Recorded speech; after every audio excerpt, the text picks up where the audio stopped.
Good evening everyone. So this is the second video which I am going to upload on our Instagram page, that is Essence of Ayurveda Official.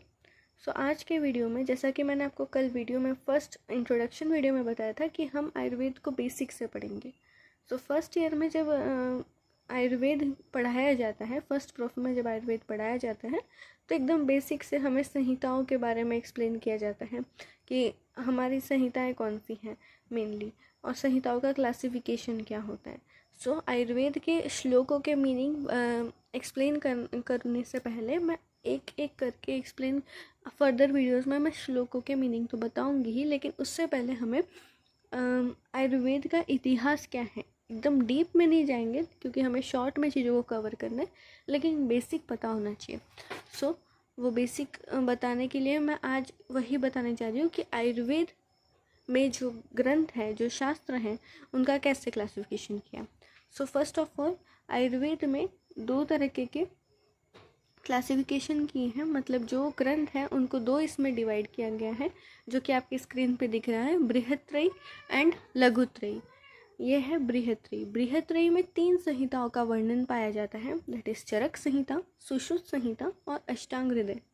अष्टांग हृदय को ही वाग्भट संहिता भी कहते हैं, क्योंकि अष्टांग हृदय के जो रचयिता हैं वो लघु वाग्भट जी थे, लघु वाग्भट जी हैं। तो इसे बृहत्त्रयी में रखा जाता है। बृहत्त्रयी का अर्थ कुछ इस प्रकार से आप ले सकते हैं कि जो प्रमुख संहिताएं हैं, जो प्रमुख संहिताओं के माध्यम से हम आयुर्वेद का अध्ययन करते हैं, आयुर्वेद के बारे में हमें आयुर्वेद के मौलिक सिद्धांतों से लेकर तो आयुर्वेद के अत्यधिक गूढ़ अर्थात डीप में जो शास्त्रोक्त जो अध्ययन है वो हम इन संहिताओं के द्वारा करते हैं। और जो प्रमुख हैं वो बृहत्त्रयी में आते हैं। सबसे पहले आता है चरक संहिता, उसके बाद सुश्रुत संहिता और उसके बाद अष्टांग हृदय। अष्टांग हृदय में 2 आती हैं, मतलब अष्टांग हृदय में 2 नहीं आती है। अष्टांग हृदय और अष्टांग संहिता, वाग्भट संहिता, ये थोड़ा अलग है। कैसे कि जो अष्टांग हृदय हैं वह लघु वाग्भट जी द्वारा रचित है, और अष्टांग संहिता जो है, वाग्भट संहिता, वो जो है वृद्ध वाग्भट जी द्वारा रचित है।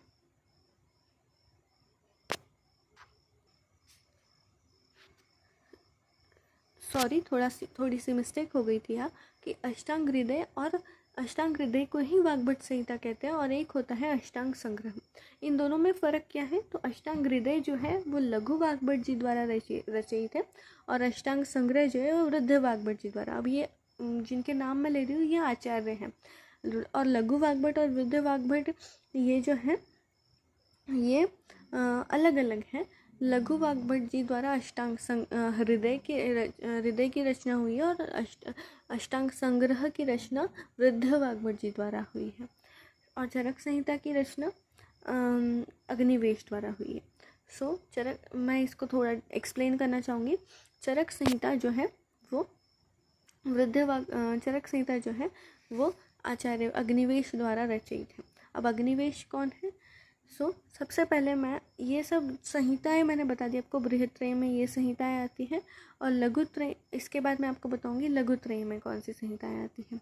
लघुत्रयी में 3 संहिताएं आती हैं, माधव निदान, शारंगधर संहिता और भाव प्रकाश। ये 3 नाम आपको याद रखना है। फर्स्ट प्रोफ में तो आपको इनके बारे में खास जानकारी नहीं होती है, और ना आपको ये संहिताएं पढ़ने मिलती है। इनफैक्ट आपको फर्स्ट प्रोफ में तो सिर्फ चरक संहिता और अष्टांग हृदय का अध्ययन कराया जाता है, सुश्रुत संहिता भी इन्वॉल्व नहीं होती है।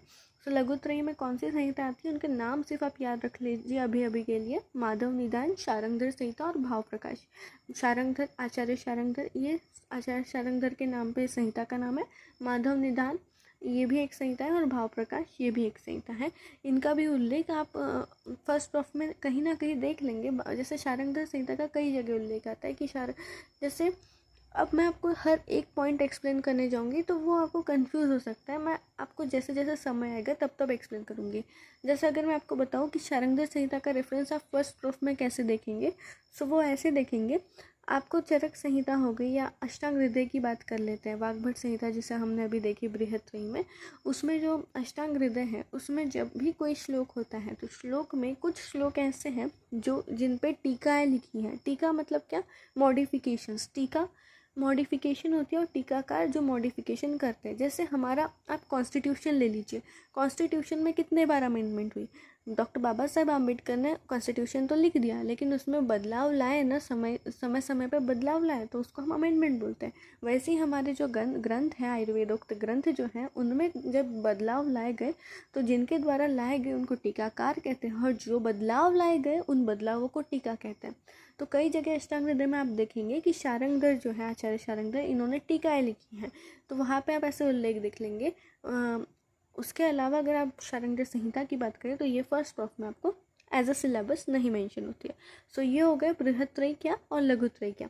आपको बेसिकली याद ये रखना है, द समरी इज, बृहत्त्रयी में 3 संहिताएं आती है, चरक संहिता, सुश्रुत संहिता और अष्टांग हृदय। अब और लघुत्रयी में आती है शारंगधर संहिता, माधव निदान और भाव प्रकाश। इसमें 3 और इसमें 3, ये नाम आपको याद रखना है। आप जितना सिंप्लीफाई मैनर में चीज़ों को पढ़ेंगे उतना बेटर होगा, उतना अच्छा होगा, क्योंकि आप नए हैं इस चीज़ को लेके, इन सब्जेक्ट्स को लेके, इस तरीके की पढ़ाई को लेके, लेकिन आपको प्रॉपर आपका फोकस रखना है, क्योंकि आप जितना बेसिक से पढ़ेंगे, जितना रूट से पढ़ेंगे, उतना आपके लिए अच्छा होगा। सो ये होगा बृहत्त्रयी और लघुत्रयी। सो ये जो बृहत्त्रयी में जो संहिताओं के नाम है, चरक संहिता, सुश्रुत संहिता, अष्टांग हृदय, चरक कौन है, सुश्रुत कौन है, वाग्भट आचार्य कौन है जो मैंने बताया, लघुत्रयी में जो शारंगधर आचार्य कौन है, माधव निदान किसकी है, भाव प्रकाश किसके, तो ये आगे आगे पता चलेगा। सबसे पहले ये वीडियो में मैंने आपको बृहत्त्रयी और लघुत्रयी मतलब मेन ग्रंथ कौन से हैं जिनके बारे में, जिनसे हम श्लोक पढ़ेंगे आगे चल के, वो बताना ज़रूरी था।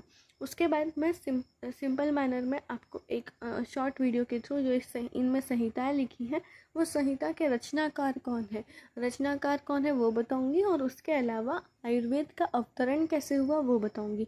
आयुर्वेद का अवतरण सिंपली हमें चरक संहिता में जिस प्रकार से दिया है वो मैं बताऊंगी, क्योंकि वो मोस्ट इम्पॉर्टेंट है। वैसे तो आयुर्वेद अवतरण सुश्रुत संहिता में अलग दिया है, बाकी संहिताओं में, वाग्भट संहिता में अलग दिया है, लेकिन सबसे इम्पॉर्टेंट जो है वो अकॉर्डिंग टू चरक संहिता है। सो वो मैं आपको अगले वीडियो में बताऊंगी। तब तक के लिए अपना ध्यान रखिए एंड बाय बाय।